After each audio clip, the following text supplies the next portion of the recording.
In the last episode, we talked about the structure of creating a SWOT diagram. Now, in this episode, we will learn how to actually do a SWOT diagram using an example.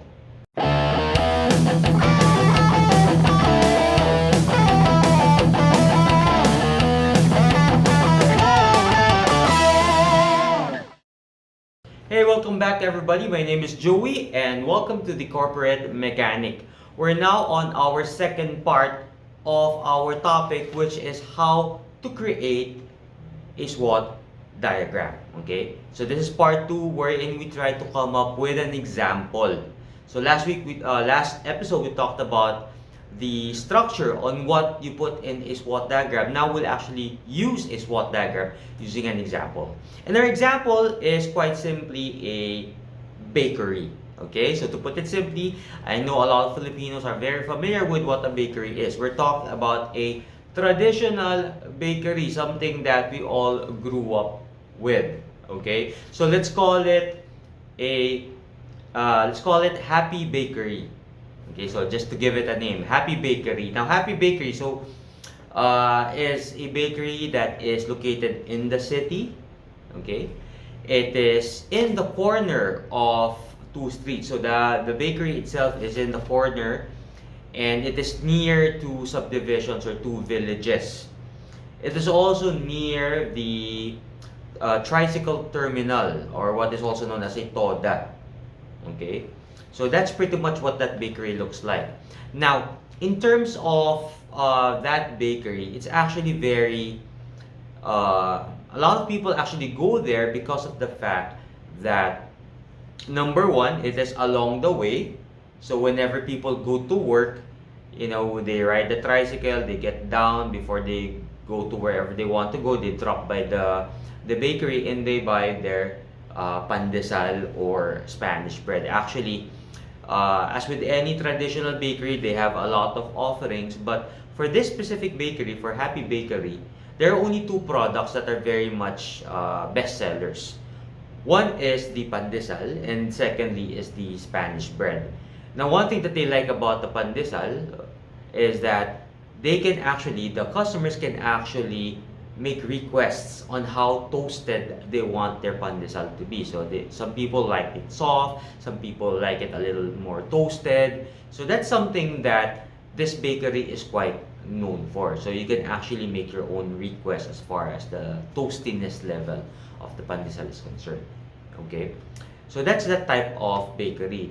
In terms of their other offerings, like the what do you call Makabayan, the Monay, the Pande, whatever, they still offer that, but it's not really, some people buy it every now and then, but it's not their best seller.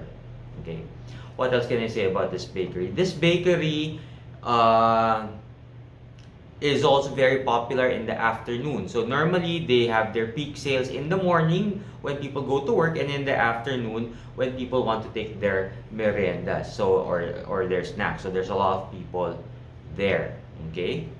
Now, in terms of competition, there's another typical bakery 2 blocks down the road. Now, what that other bakery is known for is the fact that, number one, they are cheaper. Okay, they are cheaper than Happy Bakery. And at the same time, that bakery, because of its location, there are actually areas wherein customers can sit. So there are some benches, some people can sit there so they can take their food there. So sometimes they go to the bakery, they buy whatever bakery item, they buy some drinks and all that. So they sit there, so they make tambay, So that's the advantage of the other bakery. That's why other people go there, even though it's a little farther off than Happy Bakery, because Happy Bakery is near the subdivision, and this one is a little farther, but it's also cheaper and you can stay there. Okay. Now, given the pandemic, of course, it has impacted everybody. So how did the pandemic impact Happy Bakery? Well, number one, sales, of course, were quite slow. It's quite bad because people don't go to the office anymore. so they don't have to go out. So nobody or very few people now go to Happy Bakery to have their breakfast. Okay, so that became problematic. What else? The fact that operations is 24 hours, so both bakeries operate at 24 hours. It also has impacted their operating expenses. So, few people coming in, it becomes problematic. Okay? So, there. So, that's pretty much an idea on Happy Bakery, where it is right now. Okay? So, there. So, let's now try to come up with a SWOT diagram given our knowledge of Happy Bakery. Okay? So, let's start off with the strengths.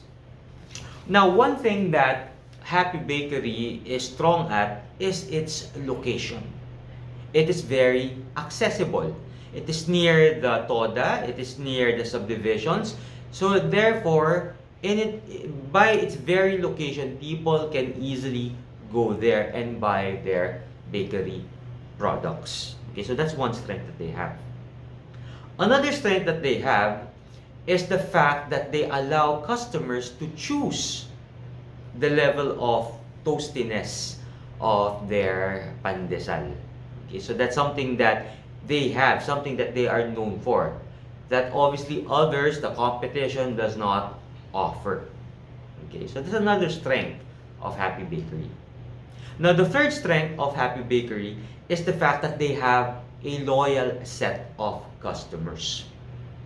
These are the people who, day in, day out, always go to the bakery to have their breakfast. These are the guys who go to the office, and before going to their offices, they stop by the bakery and they buy their favorite product. So there's a loyal following.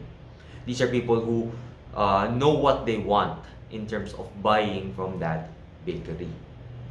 So that's something that Happy Bakery is strong at. That's their strength. Now let's look at their weaknesses.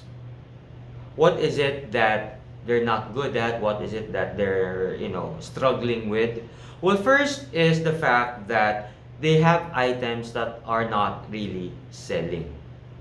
If you look at bakeries, they normally have a wide array of bakery items. And for Happy Bakery, there are only 2 items that are quite sellable, and everything else is not selling. Of course, given the fact that it's a pandemic, all the more that these items are not being sold. Okay, so that's one of their weaknesses. The other weakness is the fact that since they operate 24 hours, similar to their competition, okay, it is very expensive to operate. Because of course, you have to have, more than one shift probably. If it's 24 hours, people have to rotate, the electricity costs and so on and so forth. So that is problematic. Okay, so that's one of their weakness, the fact that they are very expensive in terms of how they operate. Next is the fact that the sales is not doing well, of course, because of the pandemic. So pretty much that's a given. And then fourthly is the fact that they are more expensive. As I've just said a while ago, their competition is cheaper. Their products are cheaper. The competition's products are cheaper, and so therefore they are more expensive. So that is more of their weakness rather than an advantage of their competitor. So they're just more expensive. Okay? So those are the strengths and the weaknesses of Happy Bakery. Now let's look at opportunities and threats. Now again, when we say opportunities and threats, these are external to the organization. So what is something that is external to the organization? Something that you can see out there based on the case that I just told you. Well, one thing that is an opportunity, if you look at their competition, is the fact that people actually like to eat in the bakery or within the bakery. Just like your regular sari-sari store, if you can sit there, grab a snack, grab a merienda or whatnot, they would do that. Given that Happy Bakery, its location is at the corner, there's probably no room to have these benches and all that. But that's something that they can look at. That's an opportunity. You know that people buy and choose a specific bakery because of the fact that they can eat there. Okay, something that's not being offered right now by Happy Bakery. So that's one opportunity. Okay. Now, in terms of threats, it's actually very obvious that the pandemic is posing a big threat to Happy Bakery. The more that the pandemic, is prolonged, the more that we are in a state of quarantine and all that, obviously its impact to the bakery is that fewer and fewer people will buy because fewer people will go out. Even if it's food, the fact that its clients, its customers are those who actually go out to buy, their pandesal before going to work. The fact that people can't go out, it threatens the sales of Happy Bakery. Okay, so that's how you do a SWOT diagram. Okay, so you now have an idea on what the strengths are, what the weaknesses, what the opportunities, and what the threats are. But it doesn't really stop there.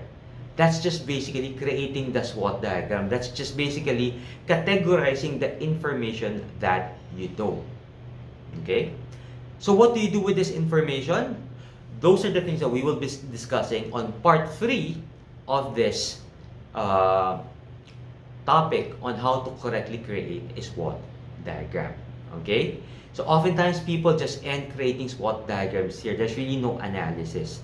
It's just knowing these things. Most companies end here. But what I'm telling you right now, it doesn't end here. There's a lot more to be discussed, and that's what we'll be talking about in the next session. So I do hope to see you in the next session. If you have some questions, please put that in the comment section. I would like to request that you guys hit on like, hit on subscribe, hit on the notification button so that you get updated on any new episodes that we may be having. Okay?